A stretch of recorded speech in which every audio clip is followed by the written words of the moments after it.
देखो last class में हम लोगों ने जो मार्किंग की थी वो ईस्ट्रिफिकेशन रिएक्शन तक कंप्लीट हो गई थी। तो अभी उसके आगे हम लोग कंटिन्यू करते हैं। कैसा है, अगर तुम देखोगे तो लर्निंग के लिए, पढ़ने के लिए बहुत कुछ है और ऑर्गेनिक में कन्फ्यूजन हो जाता है काफ़ी सारा। तो अभी से कैसा है, रिएक्शंस को थोड़ा लिख लिख के प्रैक्टिस करना शुरू करो, है ना। तो पेपर आने तक थोड़ी बहुत भूली बिसरी यादें हो सकता है तुम्हारे दिमाग में स्टोर रहें। खैर, अभी जैसे आप लोगों के पास मुझे आज की मार्किंग यहाँ से शुरू करनी है, तो शुरू करते हैं। फिर क्या बोला जा रहा है उस पर फोकस करते हैं। The CH3CO group is called acetyl group. ये आप थोड़ा सा ध्यान रखिएगा, है ना। ये क्वेश्चन पूछा जा सकता है। आज की question number 1, what is acetyl group.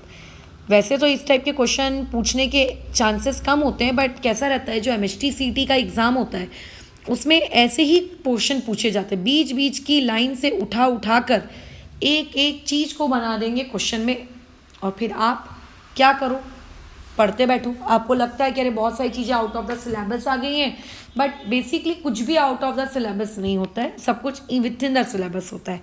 ठीक है, अच्छा खैर।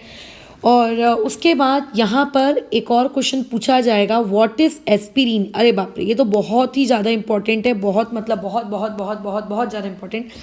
व्हाट इज़ एस्पिरिन में तो आपको ये याद रखना है कि एस्पिरिन बेसिकली सैलिसाइक्लिक एसिड और एसिटिक एनहाइड्राइड, जब इन दोनों के बीच में रिएक्शन होता है तो उस रिएक्शन की वजह से जो प्रोडक्ट बनता है उस प्रोडक्ट को हम लोग क्या कहते हैं, एस्पिरिन कहते हैं, है ना। तो क्वेश्चन नंबर 2 यहाँ से पूछा जा सकता है, व्हाट इज एस्पिरिन।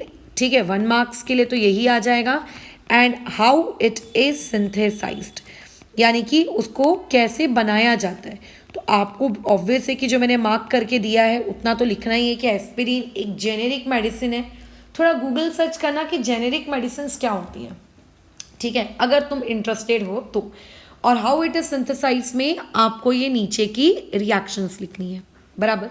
ये 3 मार्क्स के लिए आराम से बोर्ड एग्जाम से पूछा जाने वाला, मेरे अकॉर्डिंग अगर मैं कोई इस पूरे चैप्टर से, एंटायर चैप्टर से कोई क्वेश्चन देना होता तो मैं ये देती, है ना। मेरे हिसाब से तो ये बहुत इंपॉर्टेंट क्वेश्चन है। खैर आगे बढ़ते हैं। आगे इस पर्टिकुलर क्वेश्चन से अब देखो क्या क्या चीज़ें पूछी जा सकती हैं। फॉर एग्जाम्पल, अगर मैं MHT CT का पेपर कंडक्ट कर रही हूँ, मैं एक एग्जामिनर हूँ, मुझे क्वेश्चन सेट करना है, तो मैं देखो कैसे क्वेश्चन सेट करूँगी।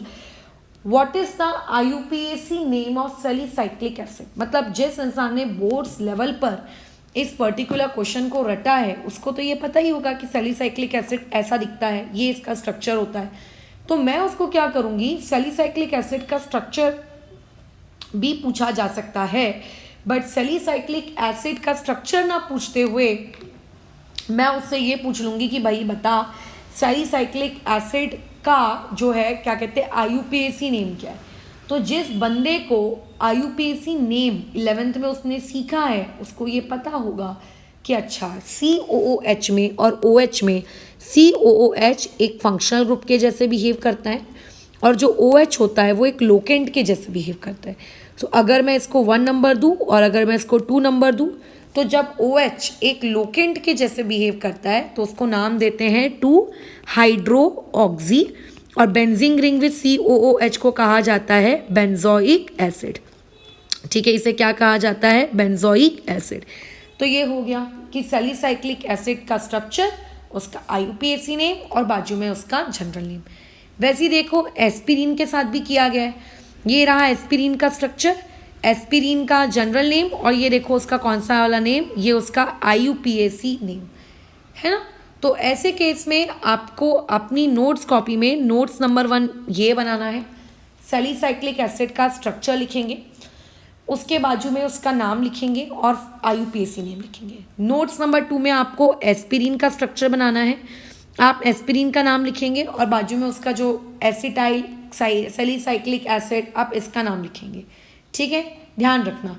तो अब ये जो सैलिसाइक्लिक एसिड होता है ना, ये कॉस्मेटिक इंडस्ट्री जो फेस वॉश होते हैं ना उसमें होता है।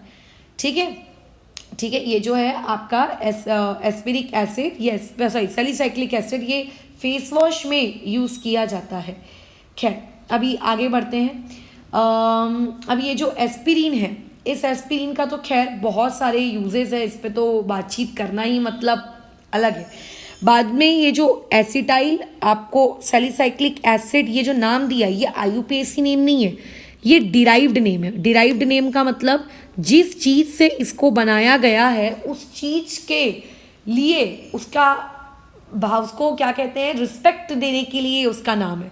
अदरवाइज अगर तुम इसके आईयूपीएसी नेम की बात करोगे तो आईयूपीएसी नेम क्या होगा, COOH एक फंक्शनल ग्रुप के जैसे एक्ट करेगा, और ये जो पूरा का पूरा है ये किसके जैसे एक्ट करेगा, लोकेंट। तो ऑब्वियस है कि फंक्शनल ग्रुप को 1 नंबर देंगे, लोकेंट को 2 नंबर देंगे। इस लोकेंट को कहा जाता है, जैसे OH को कहा जाता है हाइड्रोक्सी, वैसे ही इस पर्टिकुलर लोकेंट को कहा जाता है एसिटोऑक्सी, है ना। और बेंजीन रिंग विथ COOH इसे कहा जाता है बेंजोइक एसिड। तो इसका आईयूपीएसी नेम हो जाएगा 2-एसिटॉक्सी बेंजोइक एसिड। ठीक है, तो MHTCT के पेपर में आपको कंफ्यूज करने के लिए एस्पिरिन का आईयूपीएसी नेम पूछा जा सकता है, और मैक्सिमम लोगों को लगेगा क्योंकि टेक्स्ट बुक में एसिटाइल सैलिसाइक्लिक एसिड लिखा है तो वो उसका आईयूपीएसी नेम है। वो उसका आईयूपीएसी नेम नहीं है, वो उसका क्या है, क्या है बताओ, वो है आप लोगों का डिराइव्ड नेम। ठीक है, चलो और देख लेते हैं। रुको,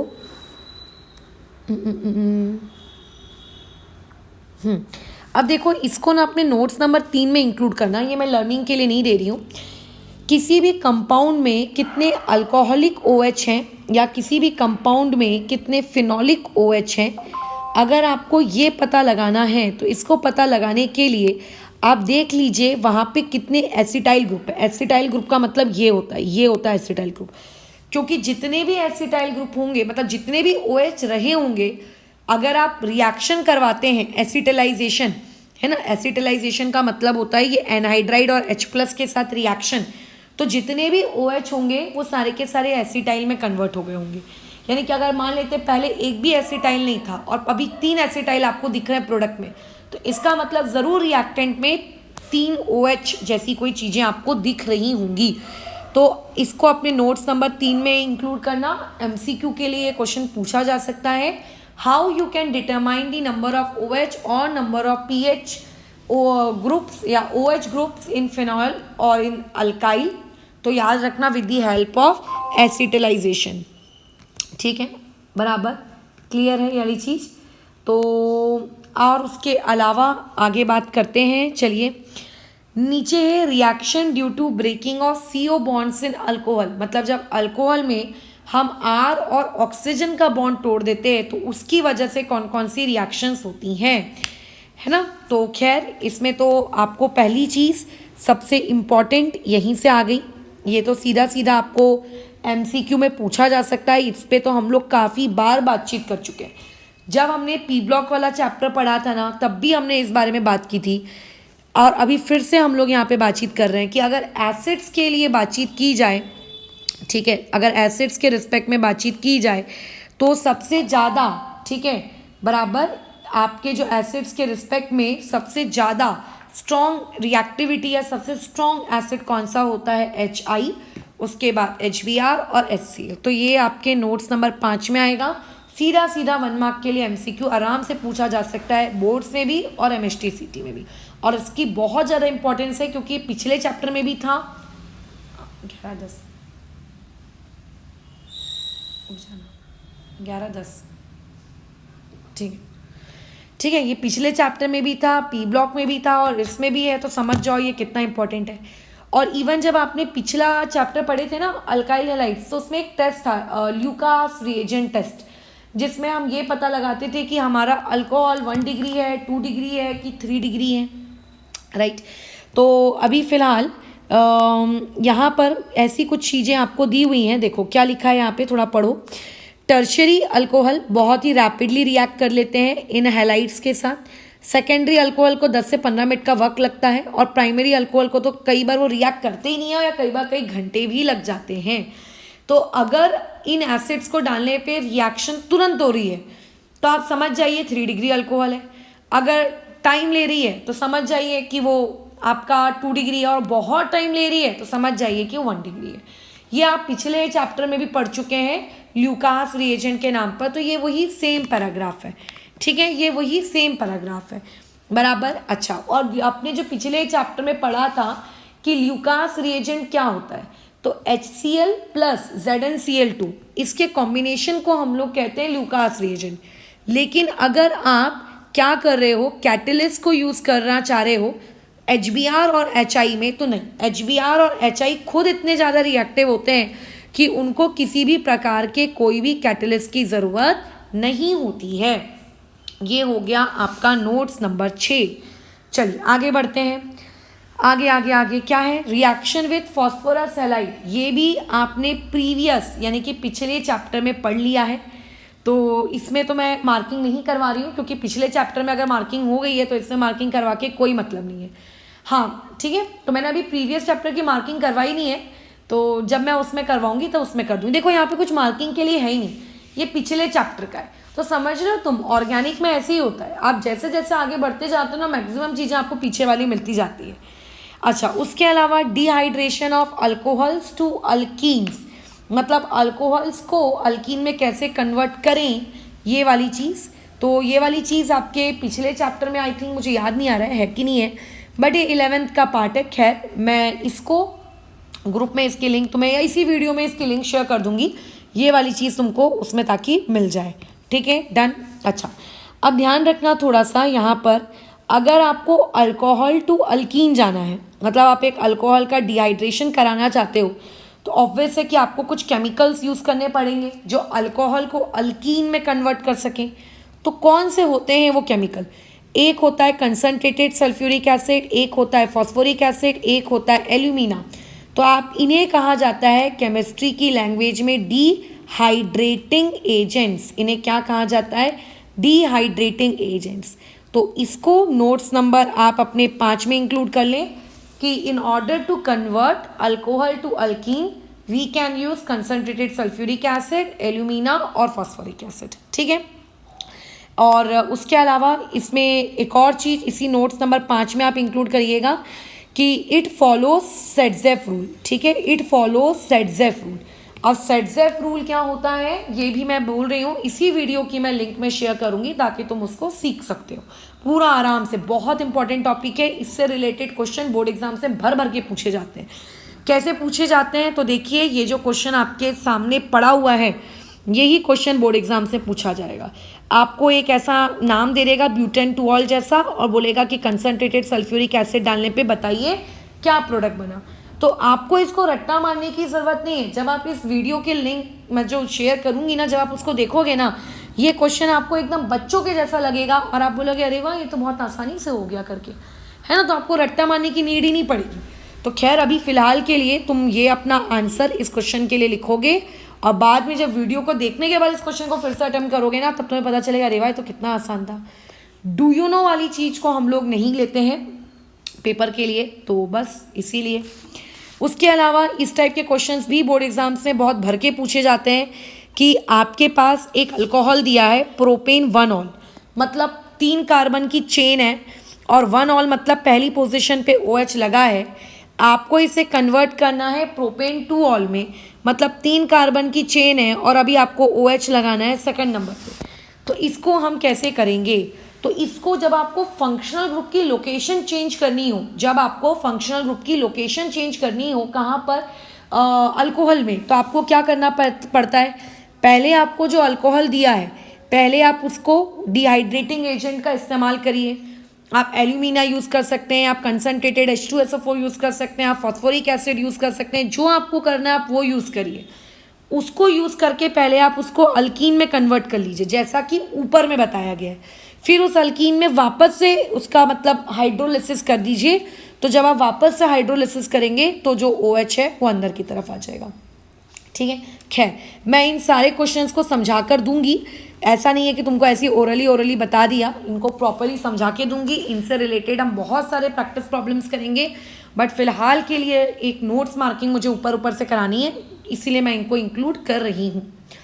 नेक्स्ट में आते हैं ऑक्सीडेशन ऑफ अल्कोहल्स के तरफ, ठीक है। तो ऑक्सीडेशन ऑफ अल्कोहल्स की तरफ देखते हो क्या क्या चीज़ें हैं आप लोगों को।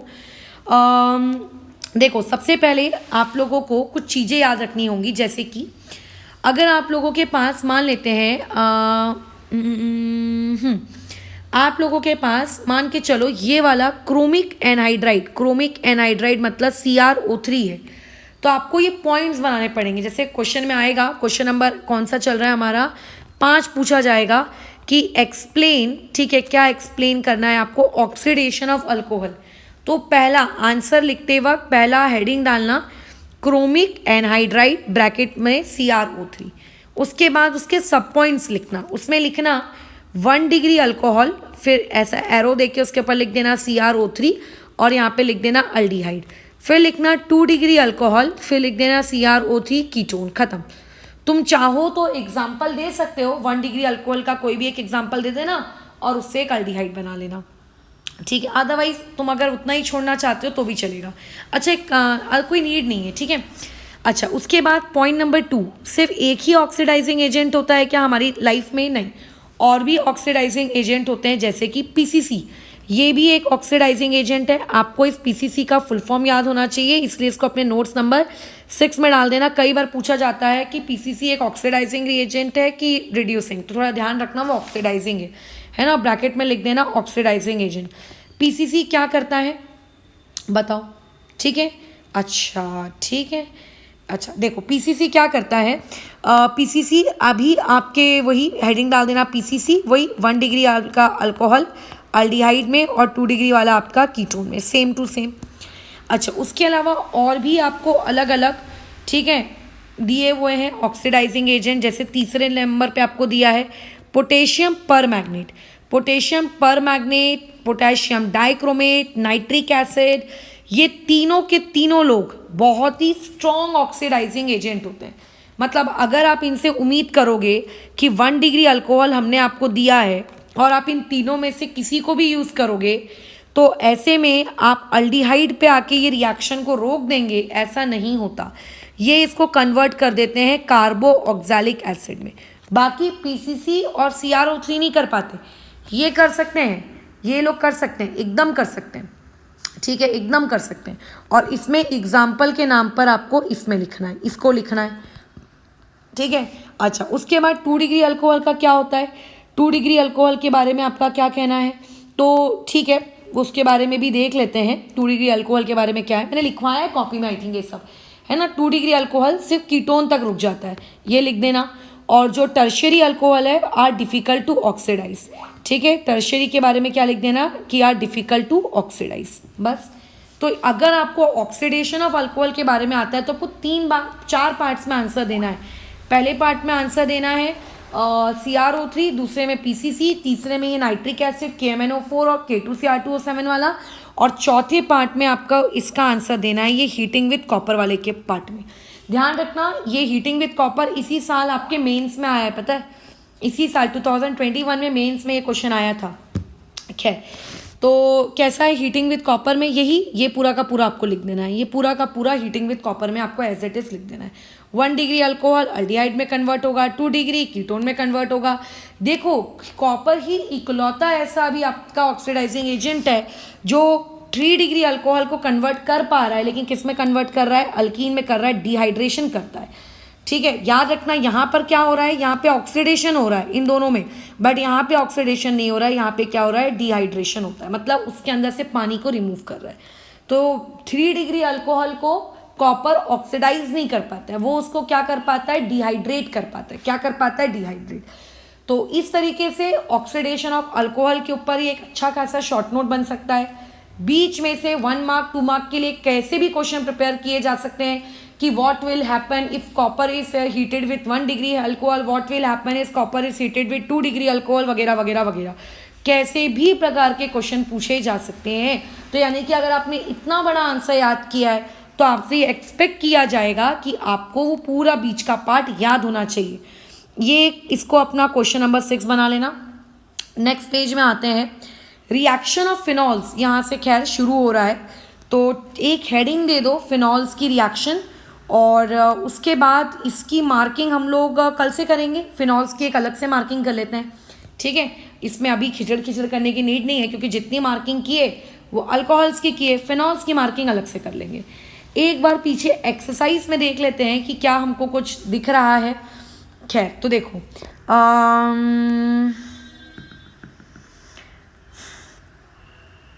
देखो इसमें क्या पूछा है एमसीक्यू नंबर 4 में, which is the most resistant alcohol, मतलब कौन सा अल्कोहल रिएक्शन करना ही नहीं चाहेगा अगर उसका ऑक्सीडेशन करवाया जाए तो ध्यान रखना 3 डिग्री अल्कोहल्स का कोई इंटरेस्ट नहीं होता है ऑक्सीडेशन करने के प्रति। तो ये भी 1 डिग्री अल्कोहल है, ये भी 1 डिग्री है, ये भी 1 डिग्री है, यही आपका इकलौता अल्कोहल है जो 3 डिग्री है। तो सबसे ज़्यादा रेजिस्टेंट कौन होगा? 3 डिग्री होगा। तो इस टाइप के देखो एमसीक्यूज पूछे गए। क्या ऐसा आपको कहीं पे भी कहीं मिला, आपको आपके ऊपर टेक्स्ट बुक में कहीं मिला कि ऐसा कहीं ऐसी लाइन लिखी और इससे एमसीक्यू बनाकर उन्होंने दे दिया? नहीं लिखा है, बट देखो बनाना एमसीक्यू। तो यही होता है, चीज़ें कैसी आपको घुमा कर पूछी जाएंगी तो आपको बननी चाहिए, ठीक है। अच्छा, और उसके अलावा नहीं, बाकी तो खैर और तो मुझे कुछ दिख नहीं रहा है तुम्हारे टेक्स्ट बुक में, ठीक है, अलग से इस मार्किंग के रिलेटेड। ठीक है, तो आज की मार्किंग फिर हम लोग यहीं रोकते हैं।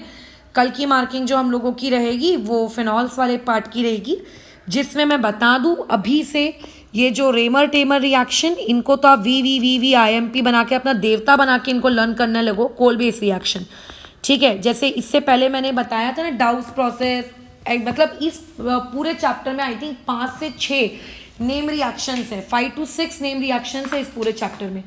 तो आपको खैर वो 5 to 6 नेम रिएक्शंस याद होनी चाहिए, है ना। तो उनमें से 2 रिएक्शन ये है, कोल बेस रिएक्शन, और एक यह हो गया आप लोगों का कौन सा, रेमर टेमर। तो फिलहाल आज की मार्किंग को यही ओवर करते हैं। कल इसके आगे हम लोग फिनॉल्स वाली मार्किंग करेंगे, ठीक है।